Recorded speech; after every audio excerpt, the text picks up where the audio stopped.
د टी20 ورلد کپ نه پس به څومره افغان لوبغاړي د ټیم نه د टी20 کرکټ نه ریټایرمنټ اخلي د سپیشلی ډیر زیات افغان سینیئر لوبغاړي اوس په ټیم کې لوبېږي لکه ګلبدین نایب، محمد نبی، کریم جنت، فرید ملک، دا مجیب زدران، راشد خان، دا هغه سینیئر لوبغاړي دي چې یو وخت نه موږ وینو چې دوی ډیر زیات ورلد کپونه وکړو په افغانستان ملي ټیم کې لوبېږي. نو دغه سینیئر لوبغاړو ته پکار دي کم سے کم یو فورمیټ لکه टी20 فورمیټ شو دا د ځوان لوبغاړو لپاره باید دوی خالی کی.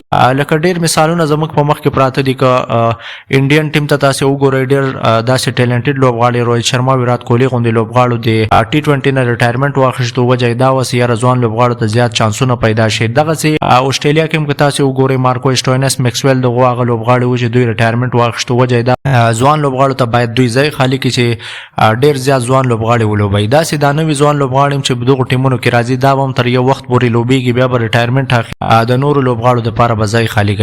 نو دغه سي افغان لوبغاړو ته په کار دي چې باید دوی د टी20 کرکټ نه خو کم سے کم ریټایرمنټ واخلي. دا ځوان لوبغاړي چې وس په خپل پرایم کې دي او باید دوی دغه وخت ضایع نشي. وس لا دوی کرکټ ښه کوي او ښه کرکټ کولای شي. څنګه چې دوی باندې وخت ضایع شي د دوی به کرکټ هم خراب شي او بیا به دوی نه هغه پرفورمنس نه کیږي لکه اوس چې دوی نه کیږي. نو باید په کار دي چې دغه د سینیئر لوبغاړو ته یو فورمیټ خو باید د ځوان لوبغاړو لپاره دغه نړیوال جام نه پس خالی کی.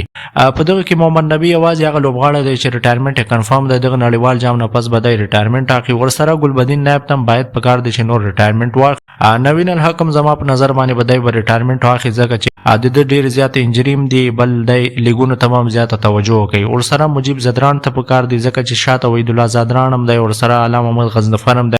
نو دغه بم لوبول وي. نو دا زما خپل نظریه و چې یاره دغه لوبغاړو ته باید په کار دي چې دوی ریټایرمنټ واخلي. خپل نظریه هم په کمنټ سیکشن کې را سره شریک